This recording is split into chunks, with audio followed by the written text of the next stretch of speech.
Welcome back to walk and view. ഇന്ന് നമ്മൾ വന്നിരിക്കുന്നത് നാർക്കോസ് സീരീസുമായിട്ടാണ്. 1979 കാലഘട്ടങ്ങളിൽ അമേരിക്കയ്ക്ക് തീർത്തും തലവേദനയായി മാറിയ പാബ്ലോ എസ്കോബാറിന്റെ കഥയുമായി, അഥവാ കൊക്കൈനിന്റെ കഥയുമായി. നിങ്ങൾ വിശ്വസിച്ചാലും ഇല്ലെങ്കിലും US ഗവൺമെന്റിന്റെ ചാരക്കണ്ണുകൾക്ക് കീഴിൽ നമ്മൾ ഓരോരുത്തരും നിരീക്ഷണത്തിലാണ്. നമ്മൾ ആരാണെന്നും നമ്മൾ ആരോടാണ് സംസാരിക്കുന്നതെന്നും എവിടുന്നാണെന്നും ഒരു ഫോൺ ഓർ കമ്പ്യൂട്ടർ ഓൺ ആക്കിയാൽ മതി, നിങ്ങൾ അവരുടെ നിരീക്ഷണത്തിലാവും. എന്നാൽ 1989 കൊളംബിയയിൽ ഇതൊന്നും അത്ര ഈസി ആയിരുന്നില്ല. ഒന്നാമത്തെ കാരണമായി കൊളംബിയയിൽ അന്ന് ഇന്റർനെറ്റ് ഇല്ലായിരുന്നു. മെയിനായിട്ടും അവർ സാറ്റലൈറ്റ് ഫോണായിരുന്നു യൂസ് ആക്കിയത്. ഒരു സാറ്റലൈറ്റ് ഫോൺ ട്രാക്ക് ചെയ്യണമെങ്കിൽ ആദ്യം നമ്മൾ വിളിക്കുന്ന ആളുടെ മുകളിലൂടെ ഫ്ലൈ ചെയ്യണം. അതിലുപരിയായി ഈ സാറ്റലൈറ്റ് ഫോൺ ഉള്ളവർ ഒന്നുകിൽ റിച്ച് പേഴ്സണോ അല്ലെങ്കിൽ പൊളിറ്റീഷ്യന്മാരോ ആയിരിക്കണം. ബട്ട് US ആർമിയെ സംബന്ധിച്ച് ഈസി എന്തെന്നാൽ നാർക്കോസ് നമ്മൾ വിചാരിക്കുന്നതിനേക്കാളും റിച്ച് ആയിരുന്നു. അടുത്ത സീനിൽ ഒരുത്തൻ ആരെയോ വിളിച്ച് സ്പാനിഷിൽ എടാ പല്ലി, ഇന്ന് ഞങ്ങൾ പുറത്തിറങ്ങുന്നുണ്ടെന്ന് പറയുന്നുണ്ട്. അതേസമയം മുകളിൽ ഫ്ലൈറ്റിൽ സിഗ്നൽ നോക്കുന്ന US ആർമി ടീമിന്റെ റഡാറിൽ അവന്റെ സംസാരം കേൾക്കുന്നു. ബട്ട് ആരാ വിളിക്കുന്നതെന്ന് മനസ്സിലാവില്ല. സോ US ഗവൺമെന്റ് അവരുടെ മെയിൻ ടാർഗറ്റ്സിന്റെ ഒക്കെ വോയിസ് കിട്ടിയാൽ പെട്ടെന്ന് ട്രാക്ക് ചെയ്യാൻ ഒരു സോഫ്റ്റ്വെയർ ഡെവലപ്പ് ചെയ്തിരുന്നു. അതുകൊണ്ട് തന്നെ വിളിച്ചത് പോയ്സൺ എന്നൊരുത്തനാണെന്നും മനസ്സിലാക്കുന്നു. ഓർക്കണം, അന്ന് GPS ഇല്ല. ഒരു ഇൻഫർമേഷൻ കിട്ടിയാൽ ഗ്രൗണ്ടിലുള്ള US ടീമിന് അത് കൈമാറി അവർ അത് ലൊക്കേറ്റ് ചെയ്യും. മൊഡാലിസയിലെ വെസ്റ്റ് സൈഡിലാണ് ടാർഗറ്റ് എന്ന് ഏകദേശം ലൊക്കേറ്റ് ആകുന്നു. ബട്ട് ഉറപ്പില്ല. എന്നാൽ വിളിച്ചുകൊണ്ടിരിക്കുന്ന പൊട്ടൻ അവൻ ഇന്ന് നൈറ്റ് ഡേറ്റിങ്ങിന് പോകുന്ന കാര്യവും എക്സാക്ട് ലൊക്കേഷനും പറയുന്നത് US ആർമി കേൾക്കുന്നു. പോയ്സന്റെ ലൊക്കേഷൻ ഡ്രഗ് എൻഫോഴ്സ്മെന്റ് ഏജന്റിൽ ഒരാളായ സ്റ്റീവ് മോർഫിക്ക് കൊടുക്കാൻ തീരുമാനിക്കുന്നു. സ്റ്റീവിന്റെ കാര്യം പറയുകയാണെങ്കിൽ അവൻ അവന്റെ ഭാര്യയും കുട്ടിയുമായി കുറെ കാലമായി കൊളംബിയയിൽ തന്നെയാണ്.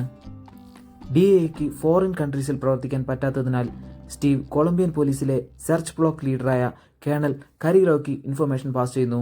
ഈ വൈറ്റ് ടീഷർട്ടും ഇട്ട് വെള്ളമടിച്ചുകൊണ്ടിരിക്കുന്നവനാണ് നമ്മുടെ കേണൽ കരീലോ. അവന്റെ ഓപ്പോസിറ്റ് നീല കോട്ടിട്ട് വെള്ളമടിക്കുന്നവനാണ് ജാവിയർ പെഫിയ, സ്റ്റീവിന്റെ പാർട്ണർ, DEAയിലെ മറ്റൊരു ഏജന്റ്. ഇതാണ് സോണ റോസ ക്ലബ്, നൈറ്റ് പാർട്ടിയുടെ മെയിൻ ഏരിയ. പ്രത്യേകിച്ചും ലോക്കൽ ഗ്യാങ് മെമ്പേഴ്സിന്റെ ഇഷ്ടപ്പെട്ട സ്ഥലം. ഇവിടേക്കാണ് 100 കണക്കിന് ആളുകളെ കൊന്നുതള്ളിയ പോയ്സൺ വന്നിരിക്കുന്നത്. കരീലോ വണ്ടിയിലിരുന്ന് ടീമിന് ഇൻസ്ട്രക്ഷൻ കൊടുക്കുന്നുണ്ട്. അവിടെ എത്തിയപ്പോഴേക്കും പിന്നെ ചറപറ ഫയറിംഗ് ആണ്. സീൻ അവിടെ ബ്ലാക്ക് ഔട്ടായി അമേരിക്കയുടെ 37ാമത് പ്രസിഡന്റായ റിച്ചാർഡ് നിക്സനെ കാണിക്കുന്നു. അമേരിക്കൻ ജനത നല്ലവനായി കണ്ട നിക്സൺ ചിലിയൻ ജനറൽ പിഞ്ചോട്ടിനെ നല്ലവനാണെന്ന് കരുതി അവനെ ചിലിയിൽ അധികാരം പിടിച്ചെടുക്കാൻ വേണ്ടി സഹായിക്കുന്നു. അതിനുള്ള മെയിൻ റീസൺ പിഞ്ചോട്ട് കമ്മ്യൂണിസ്റ്റ് വിരോധികളിൽ മുന്നിലായിരുന്നു. പക്ഷേ അധികാരം കിട്ടിയ പിഞ്ചോട്ടിന്റെ സ്വഭാവം അപ്പാടെ മാറി. അവൻ ആയിരക്കണക്കിന് ചിലിയൻ ജനതയെ കൊന്നുതള്ളി. 1973 ചിലി. ആർക്കും അറിയാത്ത കാര്യമെന്നാൽ ചിലി അന്ന് ലോകത്തിലെ തന്നെ ഏറ്റവും വലിയ കൊക്കൈൻ പ്രൊഡക്ഷൻ ആൻഡ് എക്സ്പോർട്ടിംഗ് സെന്ററായി മാറിക്കൊണ്ടിരിക്കുകയായിരുന്നു.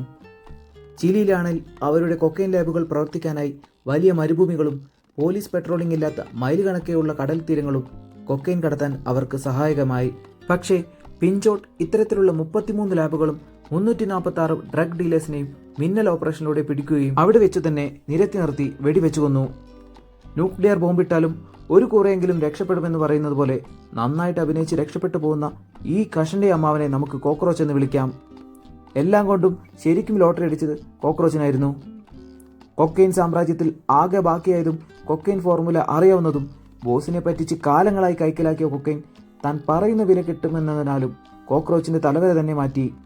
ഇനി രാജ്യത്ത് തുടരുന്നത് സേഫ് അല്ലാത്തതിനാലും കയ്യിലുള്ളത് വിൽക്കുവാനും ലോകത്തിലെ തന്നെ ഏറ്റവും കൂടുതൽ സ്മഗ്ലേഴ്സ് ഉള്ള കൊളംബിയയിലേക്ക് കോക്രോച്ച് ചുവടുമാറ്റി. അവിടെ അവന് പ്രധാനമായും 3 ഓപ്ഷനായിരുന്നു മുന്നിൽ. ഒന്നാമത്തേതായി ഒച്ചാവോ ബ്രദേഴ്സ്, തീർത്തും പരമ്പരാഗതമായ കള്ളക്കടത്തു ഫാമിലി, അതിസമ്പന്നർ. ഒന്നാമത്തവൻ ജോർജ്, കുതിരയുടെ മുകളിലുള്ളവൻ ഫാബിയോ. രണ്ടാമതായി അവന്റെ മുന്നിലുള്ള ജോസ് റോഡ്രിഗസ് ഗോച്ച, ദ മെക്സിക്കൻ എന്ന വട്ടപ്പേരുള്ളവൻ. മൂന്നാമതായി Pablo Escobar, cigarette, alcohol, marijuana എന്ന് തുടങ്ങി സകലമാന കള്ളക്കടത്തും നടത്തുന്നവൻ. കോക്രോച്ച് പാബ്ലോയെ ചൂസാക്കുന്നു. മെഡിലിൻ സ്റ്റേറ്റിലെ പകുതിയോളം പോലീസുകാരും പാബ്ലോയ്ക്ക് സപ്പോർട്ടായിരുന്നു. ബട്ട് ഡാസ്, FBI പോലത്തെ കൊളംബിയയിലെ ഏജൻസി, അവർ അങ്ങനെയായിരുന്നില്ല. ഒരിക്കൽ നിറയെ ലോഡുമായി വരുന്ന നമ്മുടെ നാട്ടിൽ പാബ്ലോയും പാർട്ട്ണർ ഗുസ്റ്റാവോയും ഡാസിന്റെ പുതിയ ഓഫീസർ തടയുന്നു.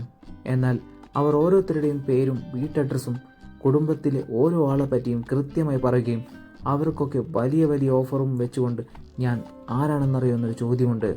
I am Pablo Emilio Escobar Gaviria എന്നൊരു പറച്ചിലും പൊളി സീനാണ്. എന്നിട്ട് മച്ചാൻ ലോഡും എടുത്തുകൊണ്ടൊരു പോക്കാണ്. അവിടുന്ന് സീൻ ബ്ലാക്ക് ഔട്ടായി മറ്റൊരു ബാറിൽ നമ്മുടെ കോക്രോച്ച് പാബ്ലോയും ഗുസ്റ്റാവയും മീറ്റ് ചെയ്ത് പെറുവിൽ മച്ചാൻ സാധനം ഉണ്ടാക്കുന്നുണ്ടെന്നും നിങ്ങളത് കൊളംബിയയിലേക്ക് എത്തിക്കണമെന്ന് പറഞ്ഞെങ്കിലും പാബ്ലോ മനസ്സിൽ കണ്ടത് ലോഡെടുത്ത് മിയാമിയിലേക്ക് അയക്കാനായിരുന്നു.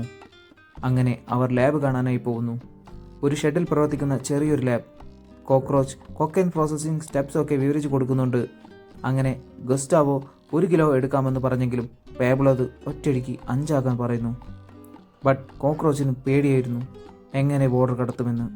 അതൊക്കെ ഗുസ്റ്റാവോ നോക്കിക്കൊള്ളുമെന്ന് പറഞ്ഞുകൊണ്ട് അവർ നേരെ പോയി 3 സെക്കൻഡ് ഹാൻഡ് കാർ വാങ്ങി. ഒരു കാറിൽ 20 കിലോ വെച്ച് 3 കാറും കൂടി 60 കിലോ. 1 ഗ്രാമിന് $9 വെച്ച് ലാഭം കൂട്ടിയാൽ ടോട്ടൽ $5,40,000 ലാഭം ഒറ്റയടിക്കാണ് അന്ന് ബോർഡർ കടത്തിയത്. അങ്ങനെ 1979 കാലഘട്ടത്തിൽ പാബ്ലോ സ്വന്തമായൊരു വീട് വാങ്ങുകയും അതിലുപരി മെഡിലിനിൽ കൊക്കൈൻ പേസ്റ്റ് പൗഡറാക്കി മാറ്റുവാൻ വേണ്ടി കോക്രോച്ചിനെ വെച്ചൊരു ലാബ് ഓപ്പൺ ആക്കുകയും അവർ അതിന് കിച്ചൺ എന്ന പേര് നൽകുകയും ചെയ്തു. ഗുസ്റ്റാവോയുടെ ഫ്രണ്ടായ ലയണിനെ വെച്ച് അവർ ആദ്യമായി മിയാമിയിലേക്ക് കൊക്കൈൻ കടത്തി. ശരിക്കു പറഞ്ഞാൽ മിയാമിയിലേക്ക് ആദ്യമായി കൊക്കൈൻ എത്തിക്കുന്നത് ലയണായിരുന്നു. കൊക്കൈൻ തീരെ പരിചയമില്ലാത്ത അമേരിക്കൻ കസ്റ്റംസ് കൂടുതലായും കഞ്ചാവായിരുന്നു ചെക്ക് ചെയ്തിരുന്നത്. അതുകൊണ്ട് തന്നെ ലയണിന് കാര്യങ്ങൾ കൂടുതൽ എളുപ്പമായി. ഏകദേശം 20-ൽ കൂടുതൽ തവണ അവൻ ഇത്തരത്തിൽ മിയാമിയിലേക്ക് ഫ്ലൈ ചെയ്തു. മിയാമിയിലാണെങ്കിൽ കൊക്കൈൻ ഡിമാൻഡ് കൂടി വന്നു. കൂടെ പാബ്ലോയുടെ ആസ്തിയും. കാർ മാറ്റി പാബ്ലോ വലിയ ട്രക്കുകളിൽ പെറുവിൽ നിന്നും സാധനം കൊണ്ടുവരാൻ തുടങ്ങി. കൊളംബിയയിൽ സാധനം കൂടുതൽ എത്തിത്തുടങ്ങിയതോടെ ലയൺ അവൻ്റെ കടത്ത് രീതികൾ മാറ്റി. ഫ്ലൈറ്റിൻ്റെ പൈലറ്റ് മുതൽ ക്യാബിൻ ക്രൂ, യാത്രക്കാർ എന്നു തുടങ്ങി സകലമാന രീതികളിലും കൊക്കൈൻ മിയാമിയിലേക്ക് ഒഴുകിക്കൊണ്ടിരുന്നു. ഇതൊന്നും പോരാതെ ലയണിൻ്റെ ഫ്രണ്ടായ കാർലോസ് വഴി അവൻ്റെ ചെറിയ പ്ലെയിൻ യൂസാക്കിക്കൊണ്ട് വലിയ തോതിൽ കടത്തി. നാർക്കോട്ടിക് ഹിസ്റ്ററിയിൽ തന്നെ വലിയൊരു നാഴികക്കല്ലായിരുന്നു അത്. അളവറ്റ രീതിയിൽ ക്യാഷ് എത്തിയതോടെ കൊളംബിയൻ കാടുകളിൽ പാബ്ലോ കിച്ചൺ സെറ്റപ്പ് മാറ്റി വിപുലമായ രീതിയിൽ ലാബുകൾ സ്ഥാപിച്ചു. താമസം വലിയ ബംഗ്ലാവിലേക്ക് മാറ്റി. തൻ്റെ വളർച്ച ബിസിനസ്സിലുള്ള തൻ്റെ സുഹൃത്തുക്കളെ കാണിക്കാനും പാബ്ലോ പ്രത്യേക താല്പര്യം കാണിച്ചിരുന്നു. അവരോടൊക്കെ പേഴ്സൻറ്റേജ് ഷെയർ വെച്ച് സാധനം മിയാമിയിൽ എത്തിച്ചു കൊടുക്കാമെന്നും പാബ്ലോ ഡീൽ ഉറപ്പിക്കുന്നു. ഇതിനിടയിൽ കോക്രോച്ച് തൻ്റെ തനി സ്വഭാവം പുറത്തെടുത്തു തുടങ്ങി.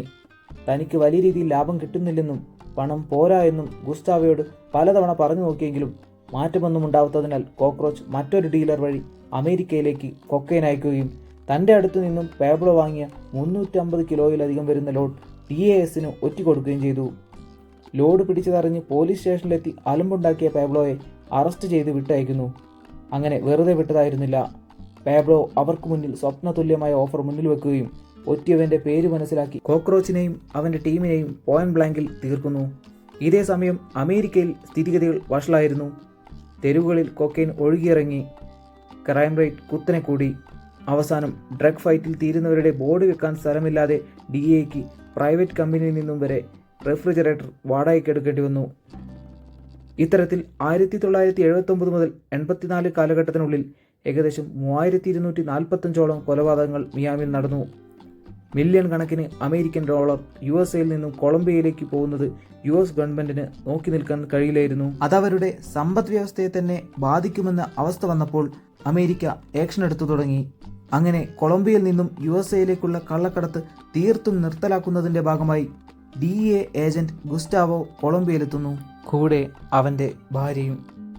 നാർക്കോ സീരീസിൻ്റെ മറ്റൊരു എപ്പിസോഡുമായി അടുത്ത വീഡിയോയിൽ കാണാം.